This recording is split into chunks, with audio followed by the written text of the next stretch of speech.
Baik, Assalamualaikum warahmatullahi wabarakatuh. Mahasiswa dari Keselamatan dan Kesehatan Kerja semua yang saya hormati. Mohon maaf mungkin saya terlambat memberikan materi ini, tapi saya upayakan nanti selesai ya. Jadi saya akan menyampaikan tentang manajemen tanggap darurat dan kebencanaan untuk gempa bumi, pandemi, dan teroris ya. Pada kesempatan ini, sebelum saya membahas lebih lanjut ya tentang bagaimana manajemen tanggap darurat dan kebencanaan, baik itu gempa, pandemi maupun teroris di bidang keselamatan dan kesehatan kerja, terutama adalah kita tahu bahwa di dalam penanggulangan kebencanaan itu ada 3 fase ya: pra bencana, bencana, dan pasca bencana ya. Pra bencana itu sebelum terjadi bencana, langkah-langkah antisipasi, pengorganisasian. Terus tanggap darurat itu adalah pertolongan sendiri, search and rescue, pencarian korban dan juga pertolongan pertama sebelum dibawa ke rujukan, ke rumah sakit yang lebih lengkap fasilitasnya. Dan yang ketiga adalah tahap pasca bencana atau rehabilitasi, di mana ini adalah banyak kegiatan untuk memulihkan ya, tidak hanya memulihkan perusahaan atau sebuah tempat layanan, tetapi juga memulihkan SDM, sosial, mental bagi penyintas bencana atau korban bencana ya. Oleh karena itu, dalam kesempatan ini saya akan memberikan pendahuluan dulu. Mungkin dosen-dosen lain sudah memberikan, tapi tidak salahnya kalau kita ulangi kembali ya bagaimana manajemen tanggap darurat dan kebencanaan ya. Oke, lanjut. Jadi kalau kita lihat di sini bahwa kebencanaan ini adalah ya pengertian dari bencana ya. Jadi peristiwa atau rangkaian peristiwa yang mengancam dan mengganggu kehidupan dan penghidupan. Kehidupan itu ya sistem biologis manusia ya, dan penghidupannya adalah bagaimana manusia itu bisa bertahan hidup ya, yang disebabkan oleh faktor alam dan non alam maupun faktor manusia ya. Jadi ada karena alam, karena non alam, nanti kita bahas ya, ataupun faktor manusia sehingga mengakibatkan timbulnya korban jiwa manusia, kerusakan lingkungan, kerugian harta benda, dan dampak psikologis. Ini sesuai dengan Undang-Undang Nomor 24 Tahun 2007 tentang penanggulangan bencana ya.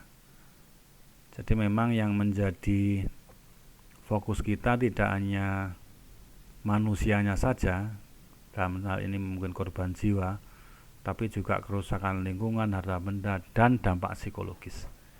Ini terkait ya, terkait. Jadi antara jiwa, terus kalau kita lihat di sini ya, antara jiwa ya, jiwa ini jiwa, terus lingkungan ya, lingkungan, harta benda ya, dan juga psikologis ya, psikologis atau mental. Nah, ini juga terpengaruh ya, seperti itu. Kita lanjutkan. Keadaan darurat ya, ini selain tadi yang pertama ini adalah pengertian dari disaster atau bencana. Ini bencana hampir sebagian besar tidak predictable ya, tidak bisa diprediksi ya, sehingga menimbulkan keadaan darurat ya. Apa pengertian darurat itu? Adalah situasi tidak normal dan berbahaya ataupun yang mengancam memerlukan tindakan cepat ya, memerlukan tindakan cepat untuk mengendalikan, memperbaiki, mengembalikan pada kondisi aman ya. Jadi perlu tindakan cepat untuk mengendalikan, memperbaiki, dan mengembalikan. mengendalikan itu supaya tidak semakin banyak korban, semakin tidak luas kerusakan. Memperbaiki ini adalah mengembalikan kepada kondisi normal, ya, dan juga mengembalikan, ya. Oleh karena itu, apa saja yang termasuk dalam hal ini keadaan darurat itu mungkin ya kebakaran, ledakan, ya, ledakan. Ini juga ledakan-ledakan yang mungkin di perusahaan sering terjadi ya, seperti di perusahaan LPG ya, terus ledakan bahan kimia, kebakaran, tumpahan bahan kimia, bencana alam ya, mungkin ada tsunami, ada gunung meletus, ada gempa bumi, huru-hara, demonstrasi ya, demonstrasi karyawan, kerusuhan massa, terus kecelakaan yang serius ya, robohnya bangunan karena gempa, ya, jebolnya tanggul atau settling pond ya, tumpahnya bahan bakar solar dan sebagainya. Ya, ini merupakan kondisi darurat, kondisi yang tidak normal, berbahaya dan mengancam, yang memerlukan tindakan cepat untuk mengendalikan, memperbaiki dan mengembalikan pada kondisi yang aman. Nah, kondisi darurat ini memerlukan tanggap darurat, ya, memerlukan tanggap darurat, ya, memerlukan tanggap darurat yang harus simultan antara K3 dengan manajemen. Jadi tanggap darurat ini apa artinya? Tanggap darurat ini adalah suatu sikap untuk mengantisipasi kemungkinan terjadinya ya hal yang tidak diinginkan yang akan menimbulkan kerugian baik fisik maupun mental spiritual. Jadi tanggap darurat ini berkaitan dengan perilaku behavior yang apabila dihubungkan dengan organisasi behavior baik pemerintah maupun swasta menyangkut masalah sampai sejauh mana komitmen dan kebijakan manajemen dalam upaya pencegahan kerugian yang mungkin ditimbulkan akibat suatu peristiwa yang tidak dikehendaki. Jadi tanggap darurat sebenarnya tidak hanya implementasi tapi perilaku ya, perilaku responsif untuk mencegah kemungkinan terjadinya hal-hal yang tidak diinginkan yang berlanjut ya, baik kerugian fisik maupun mental spiritual.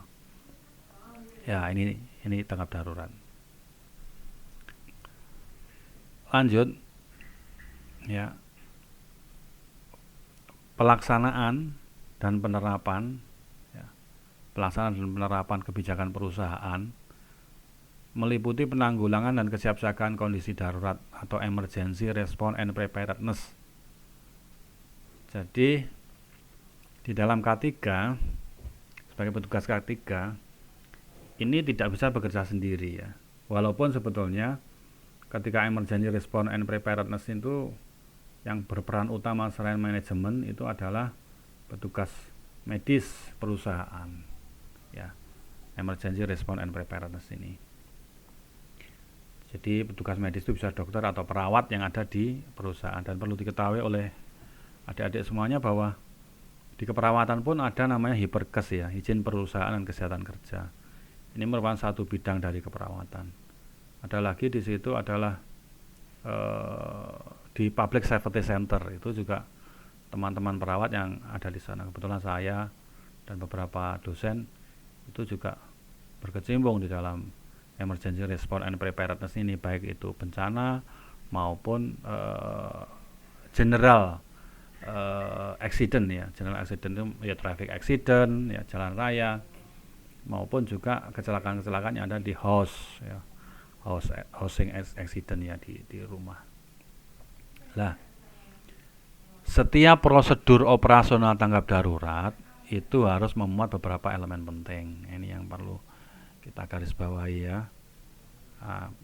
Ini setiap SOP ini ya, setiap prosedur ini, hal-hal elemen yang penting apa saja dalam pelaksanaan kesiapsiagaan itu ya.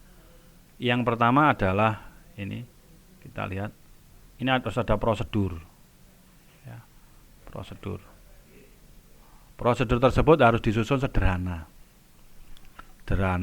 mudah dipahami. Seluruh tenaga kerja di perusahaan itu memahami. Yang paling enak itu adalah gambar dan diagram alir proses. Saya kira di Google ya banyak sekali menyediakan gambar dan diagram alir proses bagaimana SOP tanggap darurat. Ya. Dan ini nanti kalau seperti yang kemarin saya mengikuti pelatihan K3 umum itu memang hampir semuanya ada setelah diverifikasi SMK 3 ya. Ketika SMK 3-nya selesai hilang semua itu gambar dan diagram alirnya itu. Tapi ini perlu seorang K3 harus selalu mengevaluasi, mengawasi, mengingatkan bagaimana prosedur ini harus tetap tertempel ya, di tempat-tempat strategis yang mudah dilihat, sehingga ketika terjadi tanggap darurat, prosedur operasional itu segera bisa dilakukan. Ya, taruh contoh kecelakaan kerja, ini juga perlu ada diagram alir proses, harus menelpon siapa, harus diantar kemana, teknik pertolongannya bagaimana. Minimal tenaga kerja ini sebagai masyarakat awam wajib tahu ya bagaimana prosedur pertolongan tanggap darurat. Yang kedua adalah dalam penyusunan dan perencanaan awal, setiap tahapan harus mempunyai prosedur yang terencana. Ini yang penting ya. Terencana, matang ya, dan efektif ya, dengan tetap melihat pada kondisi perusahaan. Kata kuncinya, mungkin semua adik-adik sudah pernah di perusahaan ya, baik perusahaan apapun lah. Ini memang mengkondisikan perencanaan yang terencana, matang, dan efektif. Ini memang mempertimbangkan kondisi perusahaan. Penting sekali supaya kita tidak jadi orang K3 yang arogan ya. Arogan itu juga mempertimbangkan budgeting, leadership pimpinannya bagaimana, sehingga ada sinkronize antara perencanaan dan efektif pelaksanaannya ya, karena semua stakeholder yang ada di perusahaan itu diajak ngomong ya, seperti itu. Ini membutuhkan seni ya, seni khusus bagaimana kita mempersuasi pimpinan, bagaimana kita menjelaskan kepada stakeholder, karyawan, pengawas, mandor, dan sebagainya, supaya penyusunan dan perencanaan awal ini betul-betul terencana, matang, dan efektif. Tapi memang perlu implementasi dan evaluasi ya, tidak langsung serta-merta efektif ya. Dan yang ketiga adalah prosedur ini harus disusun secara tertulis ya, ini tertulis. Di SMK 3 mesti dicek ini tertulis ya, dan dijadikan record dokumen atau dokumen yang terekam dengan bahasa umum dan mudah untuk dilaksanakan. Ini perlu sering diskusi ya dengan teman-teman K3 bagaimana cara memberikan prosedur ini yang tertulis dan menggunakan bahasa umum dan mudah untuk dilaksanakan. Kita lanjutkan ya. Ini sejarah saya sampaikan ya. Mengingat banyaknya sistem manajemen K3 yang dikembangkan oleh berbagai institusi ya. Dan ini K3 ini memang sampai hari ini ya, kalau saya lihat, saya perawat bisa masuk K3. Anda K3, D4 K3 ya, memang orang-orang betul-betul murni punya profesi ini. Bahkan teknik mesin, teknik sipil, dan berbagai macam teknik kimia, listrik, itu semua bisa masuk ya menjadi petugas K3. dengan pendidikan K3 umum seperti itu.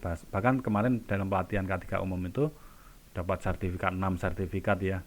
Itu dari bahasa Inggris dan bahasa Jepang pun bisa masuk, bahasa Arab bisa masuk.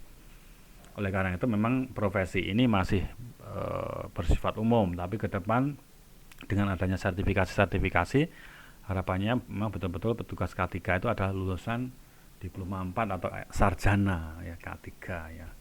Seperti itu. Mengingat banyak sistem manajemen K3 yang dikembangkan oleh berbagai institusi, maka timbul kebutuhan untuk menstandarisasikan sekaligus memberikan sertifikasi atas pencapaiannya. Ya, near accident ya itu. Dari sini lahirlah penilaian kinerja K3 yang disebut OHSAS 18.000 yang terdiri dari dua bagian, yaitu OHSAS 18.001 sebagai standar dan persyaratan sistem manajemen K3 ya, dan juga OHSAS 18.002 itu sebagai pedoman pengembangan dan penerapannya. Ini khususnya di dalam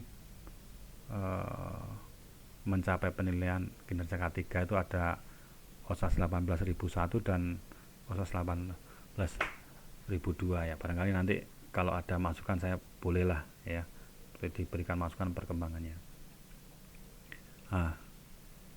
Dalam penerapan klausul 447 OHSAS 18.001 ini tanggap darurat merupakan elemen penting dalam SMK 3 untuk menghadapi setiap kemungkinan yang dapat terjadi. OHSAS 18.001 itu mensyaratkan agar organisasi mengembangkan prosedur tanggap darurat ya untuk mengidentifikasi kemungkinan keadaan darurat dan penanggulangannya. Jadi di sini itu mulai dari identifikasi ya dan penanggulangannya. Ini adalah di klausul 447 OHSAS 18.001 ya. Ini. Kita lanjutkan.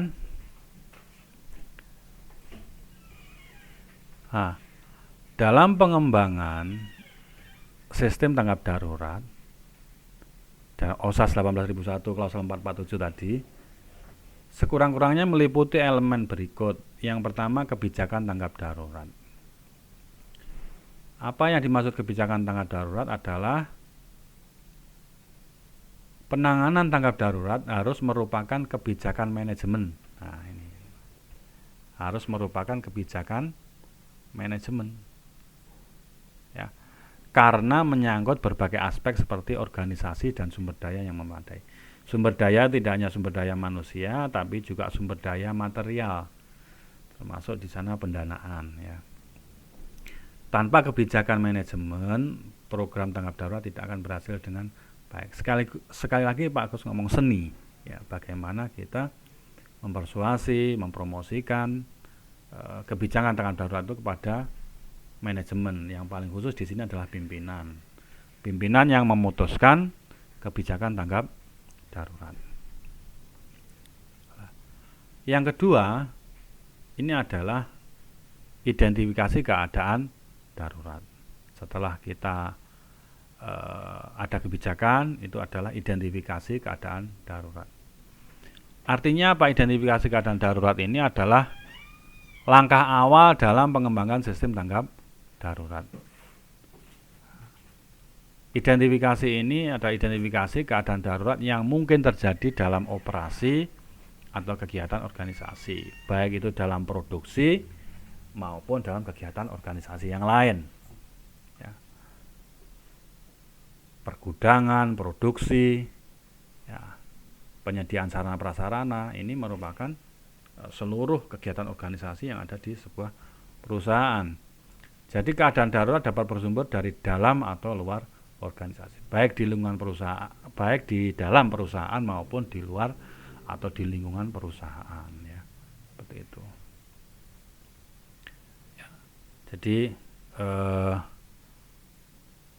di dalam identifikasi keadaan darurat memang tidak hanya melibatkan unsur internal perusahaan, tapi juga unsur-unsur eksternal, dalam hal ini ada lingkungan, pemegang kekuasaan daerah, dan lain sebagainya. Ya, lanjut. Keadaan darurat ini ya bisa dikategorikan atas bencana alam, natural disaster, operasional, dan sosial ya.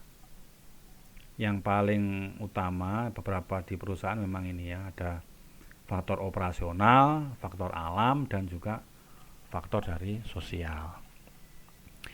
Apa yang dimaksud dengan faktor operasional?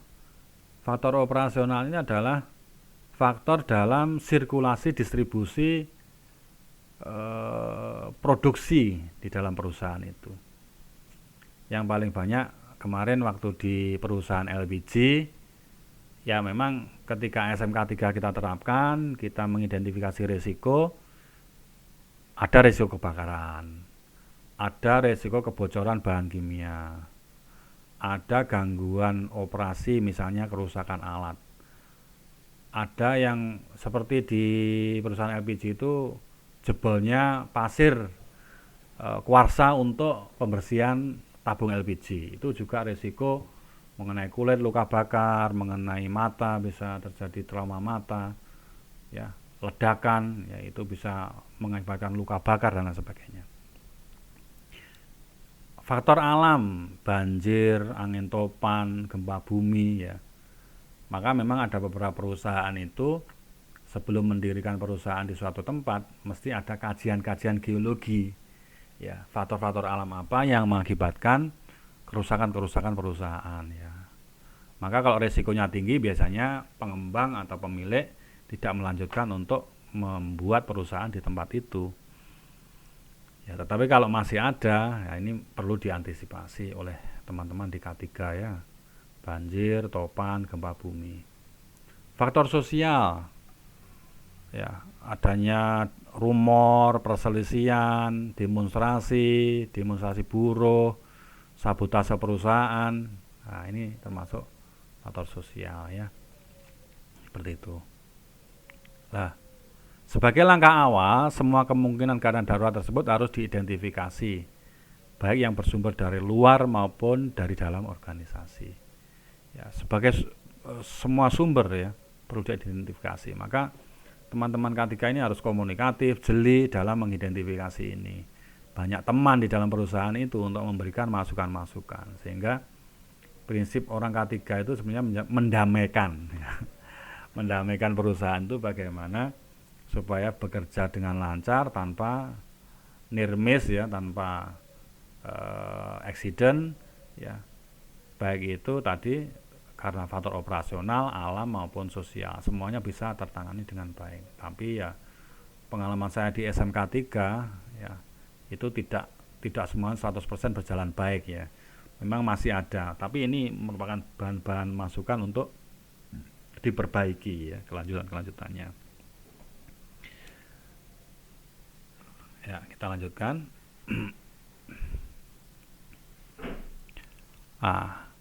Di dalam perencanaan atau perencanaan awal ya, pre-planning dalam mengantisipasi keadaan darurat, itu perlu diidentifikasi ya, dilakukan perencanaan awal untuk mengetahui dan mengembangkan strategi pengendaliannya.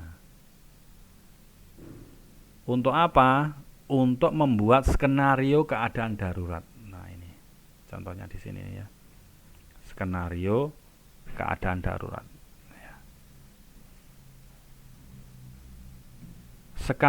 Skenario keadaan darurat itu mulai dari yang kecil ya, sampai kondisi terburuk, sampai kondisi darurat yang terbesar ya. Contoh yang kecil itu mungkin kecelakaan kerja kecil ya, terjatuh, terpeleset di kamar mandi, sampai kondisi terburuk, gempa bumi, perusahaan, pabrik ambruk dan lain sebagainya. Dari rencana awal ini dapat diketahui apa saja sumber daya yang diperlukan, pengendalian yang tepat, strateginya bagaimana, pengorganisasian dan sistem komunikasi, serta dampak terhadap lingkungan sekitarnya. Saya kira nanti di SMK 3 ada ya checklist untuk diisi dalam perencanaan awal ini, pre-planning ya, seperti itu. Nah, selanjutnya adalah penyusunan prosedur keadaan darurat ya. Penyusunan prosedur keadaan darurat. Dari hasil pre-planning tadi, mulai dari yang terkecil yang terbesar risiko tadi, disusun prosedur tetap. Tetap itu artinya ya ditandatangani oleh semua pemangku kebijakan, mulai manajer ya sampai kepada tingkat terbawah yang boleh melegalkan sebuah SOP di dalam perusahaan. Jadi dari hasil pre-planning ini disusun prosedur tetap penanganan keadaan darurat yang diperlukan. Nah, prosedur keadaan darurat mencakup struktur organisasi, tugas, tanggung jawab tim, logistik, sarana yang diperlukan, ya, jalur komando, ya, komunikasi, jalur komunikasi, pengamanan, dan pengelolaan masyarakat sekitarnya. Pengalaman di Batu ada pabrik tahu yang meledak tanurnya ya, untuk memasak deli itu. Juga tidak hanya mengenai karyawannya, tetapi juga orang-orang di sekitarnya, masyarakat di sekitarnya ya, seperti itu. Lanjut, organisasi keadaan darurat ya. Organisasi. Jadi di dalam organisasi ini ya, penanganan keadaan darurat dilakukan secara terorganisir dengan melibatkan berbagai fungsi dalam organisasi sesuai dengan tugas dan tanggung jawab masing-masing. Maka sebuah perusahaan itu kalau struktur organisasinya itu tidak jelas, ya ini banyak perusahaan-perusahaan skala rumah tangga ya yang tidak punya organisasi dengan jelas, tanggung jawabnya tidak jelas, maka ini juga merepotkan di dalam penanganan keadaan darurat. Sehingga penanganan keadaan darurat itu sekurang-kurangnya melibatkan fungsi operasi ya. Ini menjamin keamanan dan kelancaran operasi selama keadaan darurat berlangsung ya. Fungsi operasi. Terus teknik, orang-orang teknik ini bertugas menjamin dan mendukung sarana teknis yang diperlukan untuk penanggulangan keadaan darurat ya, untuk teknik ya. Security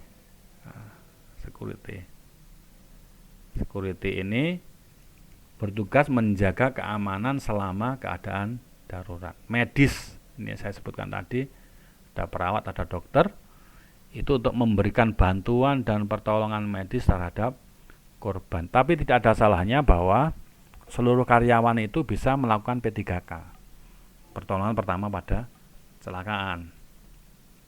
Pemadam kebakaran ya, sistem hidran yang bagus, bertugas menanggulangi keadaan darurat. Safety ya, safety ini bertugas menjaga dan memberikan saran dan pertimbangan keselamatan. Kita ini safety. Ketiga, logistik itu bertugas menyediakan perlengkapan dan kebutuhan logistik untuk penanggulangan, terutama penanggulangan keadaan darurat yang berhari-hari. Nah, ini memerlukan logistik ya, baik itu konsumsi, pakaian, terus tempat istirahat ya, tempat pertolongan pertama, rumah sakit lapangan, dan lain sebagainya ya. Perusahaan dengan karyawan 1000 katakanlah, itu wajib punya rumah sakit lapangan ketika kliniknya itu rusak ya, seperti itu. Transportasi di sini termasuk sarana transportasi dan alat-alat berat jika diperlukan. Wabil khusus transportasi untuk evakuasi, search and rescue, evakuasi dan pertolongan sementara untuk dibawa ke unit layanan yang lebih baik ya. dibawa ke rumah sakit atau rumah sakit tipe yang lebih baik ya, yang alat-alatnya lebih lengkap. Kita lanjutkan komunikasi ya. Komunikasi itu untuk membantu kelancaran komunikasi baik dengan internal maupun eksternal. Ini penting, terutama call center yang utama ya. Ini harus selalu menjadi bahan yang paling penting di dalam penanggulangan kegawatan darurat ini. Humas sebagai humas perusahaan untuk menjelaskan terkait dengan hubungan kita dengan pemerintahan, masyarakat sekitar. Ya, apa yang diberikan ini? Informasi ya. Informasi yang akurat dan jelas tentang keadaan darurat. Betapa banyak keluarga yang mencemaskan karyawan ketika terjadi kondisi darurat di perusahaan. Ini harus ada komunikasi, informasi yang jelas sehingga tidak menimbulkan kerusuhan menyusul, karena orang panik itu kadang-kadang memang tidak terkontrol dan sulit untuk diajak komunikasi. Maka ini penting sekali. Dan lain-lain sesuai dengan keperluan ya, seperti itu. Nah, ini penting sekali. Sekali lagi, di dalam organisasi ini diantaranya adalah operasi, teknik, security, medis, safety, pemadam kebakaran, logistik, transportasi, komunikasi, humas. Ya. Oke, kita lanjutkan.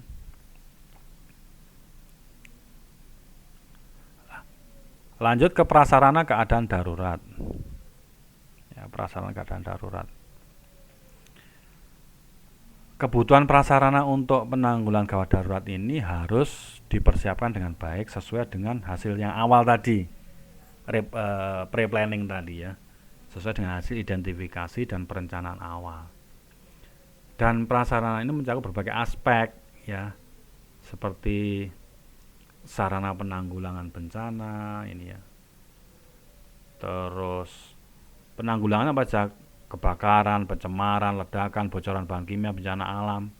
Sarana penanggulangannya harus lengkap. Seperti kebakaran, hidrannya harus bagus.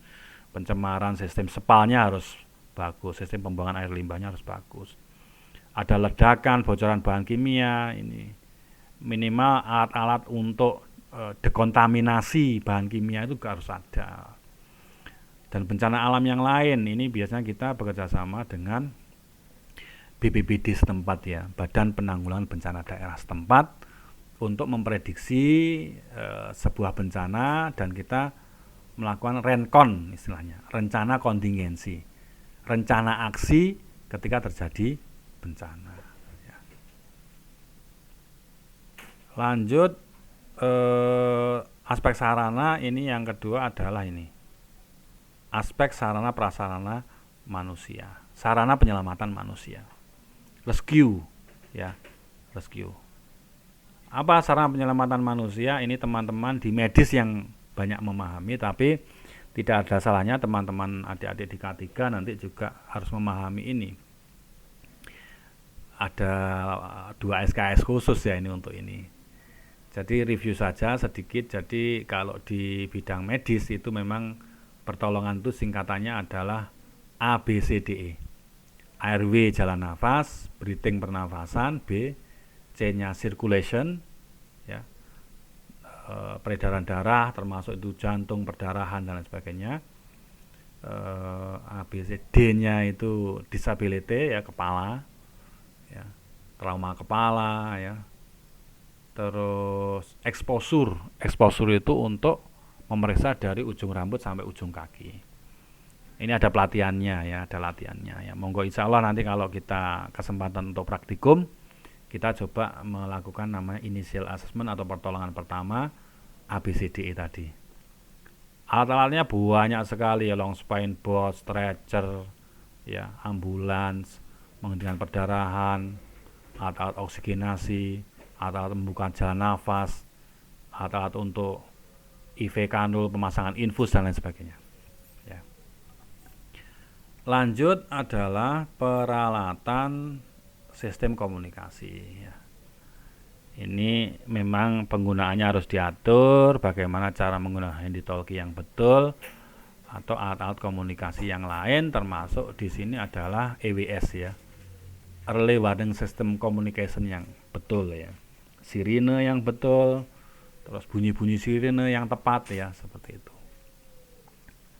Logistik ya, kebutuhan materi penanggulangan, konsumsi, transportasi ya, ini logistik ya. Sarana medis ya, termasuk di sini adalah nanti rumah sakit, lapangan ya, P3K-nya, tenaga medis yang diperlukan ya. Ini biasanya sesuai dengan jumlah karyawan yang ada ya. Tak mungkin 1000 karyawan dengan hanya satu petugas medis, sangat kewalahan ya, seperti itu. Kalau sudah terjadi disaster ya, bencana, maka tenaga medis diperlukan sebanyak-banyaknya, tetapi di dalam perusahaan tidak mungkin sebanyak-banyaknya. Jadi tenaga medis ini sebagai koordinator, tapi memang pengalaman kita itu semakin banyak karyawan bisa melakukan pertolongan P3K, maka semakin bisa meminimalisir jumlah korban ya, seperti itu. Dan di dalam perusahaan itu harus ada pusat krisis atau krisis center, lengkap dengan fasilitasnya untuk mengendalikan keadaan darurat. Biasanya kalau dalam perusahaan ini jadi satu dengan rumah sakit lapangan ya. Jika organisasi tidak mampu memenuhi sendiri, dapat dilakukan melalui kerjasama mutual asisten dengan organisasi atau pemerintah daerah setempat ya. Kerjasama dengan BPBD, dengan PMI, ya, dengan organisasi relawan kemanusiaan yang lain ya. Sehingga semakin banyak organisasi yang terlibat, maka safety-nya dalam penanganan kegawat daruratan ini semakin baik.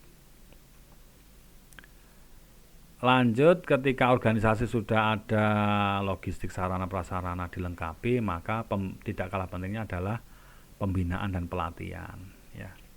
Pembinaan dan pelatihan ini kita melibatkan seluruh stakeholder yang ada, baik itu karyawan, safety, medis. Ini saeko proyo jadi satu untuk bekerja sama di dalam penanggulangan keadaan darurat. Tidak akan berhasil penanganan kegawat daruratan ini di sebuah perusahaan kalau tidak ditangani oleh petugas atau SDM yang kompeten. Ya. Karena di dalam ciri khas ya, di dalam kebencanaan, katakanlah kebakaran begitu saja, ini adalah yang pertama ini, kepanikan. Setelah panik, hilang rantai komando ini. Siapa, mampu apa, melakukan apa, ini hilang. Maka kejadiannya adalah bagaimana menyelamatkan diri sendiri semuanya. Nah ini, karena rantai komando itu sudah hilang. Makanya di sebuah perusahaan ini memang harus disaster plan-nya itu harus disusun ya.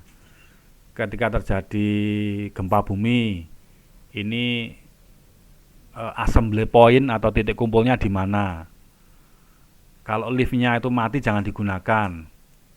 Kalau listriknya itu nyala segera dimatikan. Ya. Karena konsleting juga membahayakan baik kebakaran maupun bahaya tersengat listrik ya. Seperti itu. Untuk menjamin keberhasilan sistem manajemen darurat diperlukan upaya pembinaan dan pelatihan. Dan melibatkan rantai komando ya. Katakanlah itu sirine bunyi, ada kebakaran. Siapa yang bergerak dulu? Bagaimana penyelamatannya? Nah, maka pelatihan ini dapat dikemas. Ini kalau kita lihat di sini ya. Nah, ini pelatihan dapat dikemas dalam table desk, ya, table desk simulation. Jadi di setiap meja itu ada Anda siapa, bertugas sebagai apa, dan berperan sebagai apa. Permainan peran, uji coba ya, dalam kondisi berbagai bentuk skenario, kebakaran bagaimana, gempa bumi bagaimana, banjir, ya, kerusuhan massa. Nah, gitu. Tim pelaksana misalnya tim pemadam kebakaran, medis, keamanan dan lainnya juga perlu diberi pelatihan sehingga mampu menjalankan tugasnya dengan tepat dan cepat. Ya, memang ini membutuhkan waktu tersendiri, biaya tersendiri ya. Ya, baik-baiknya Anda sebagai K3 safety harus bisa mengkomunikasikan hal ini dengan perusahaan ya, terutama di pimpinan perusahaan. Tidak kalah pentingnya itu adalah komunikasi ya. Keberhasilan sistem tanggap darurat salah satunya komunikasi. Tadi ketika panik, rantai komando hilang, komunikasi hilang, maka menyelamatkan diri sendiri kadang-kadang ingin selamat tapi mengancam keselamatan orang lain. Ada orang tenggelam, ditolong malah menenggelamkan penyelamatnya. Itu sudah biasa seperti itu.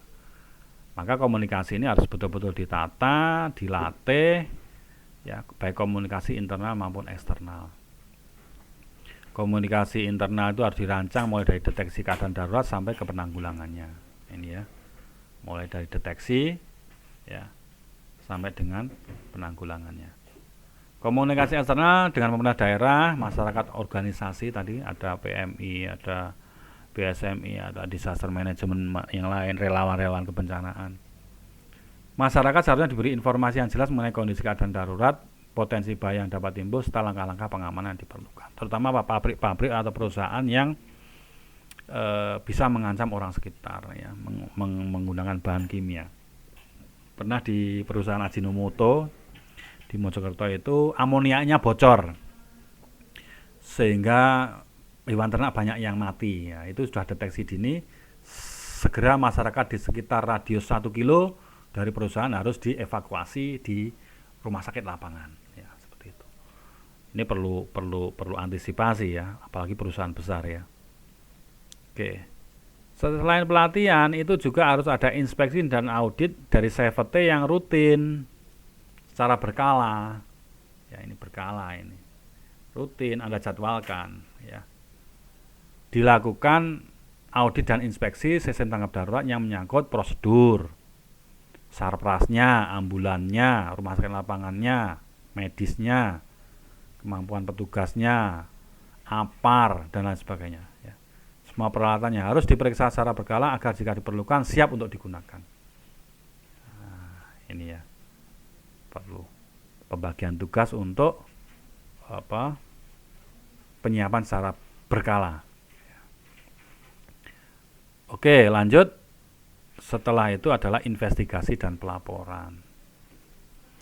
Di SMK 3, setiap kejadian kecelakaan kerja atau disaster itu memang harus ada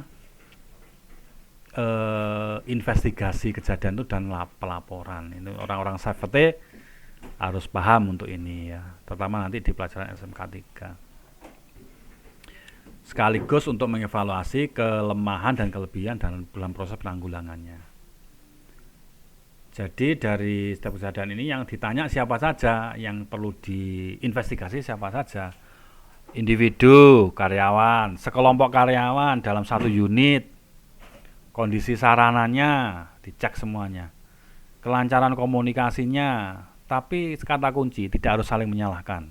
Ini yang paling penting karena memang tantangan investigator, safety terutama ini adalah menjas ya, menyalahkan. Ini jangan, disimpan aja sebagai catatan kita, sebagai bahan evaluasi untuk RTM, rapat tingkat manajemen. Ya, seperti itu. Di rapat tingkat manajemen hasil evaluasi kita kepada individu, kondisi sarana, kelancaran komunikasi, kecepatan gerak tenaga pendukung. Nah, ini yang diperlukan, ini merupakan bahan untuk evaluasi untuk meningkatkan ya dalam penanganan kegawatan darurat ini sehingga dilaporkan pada manajemen. Kalau kita lihat ya, kita lihat ini di sini sedikit Pak Agus coba menampilkan ya. Ini saya ambil dari penelitian ya. Jadi ketika pekerjaan itu ada sumber bahaya ya, baik disaster maupun accident, itu belum ada identifikasi tindakan pencegahan dan pengendalian, tidak ada prosedur tanggap darurat, terjadi kecelakaan, pasti kerugian sehingga butuh HIRAT. Ya, terutama di HIRAT ini ada disaster, emergency response plan and preparedness, prosedur tanggap darurat. Ya. Lah ini perlu emergency response team training, orientasi dan simulasi sarana dan peralatan memadai, peningkatan kesadaran dan kepedulian awareness, sering dilatih, sering disimulasikan, sehingga kecelakaan dan kerugian dapat diminimalisir. Ya. Save life, minimize property damage, ya, kerusakan properti perusahaan, minimize environmental impact, ya, kerusakan lingkungan sekitar. Lanjutnya adalah dengan prosedur tanggap darurat itu merupakan prosedur pengendalian, ya, sehingga ketika prosedur pengendalian tidak memadai, ya, yang ini tidak memadai, ya, ini maka perusahaan akan mengalami kerugian tentunya, ya.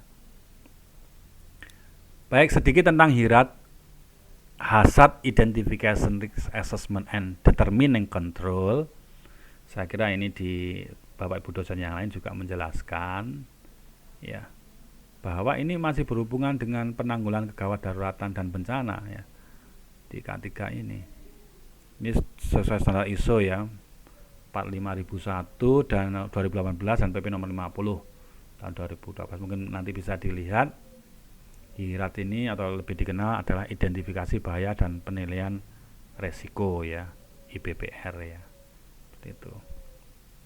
Nah, HIRAT, ya, Hazard Identification Risk Assessment and Determining Control.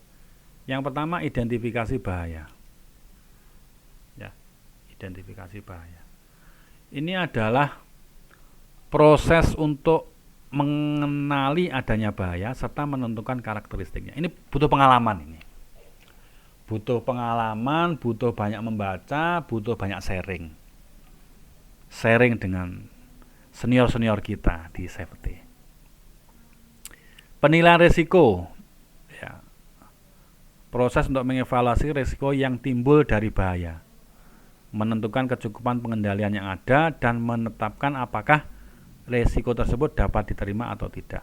Nah, penilaian risiko.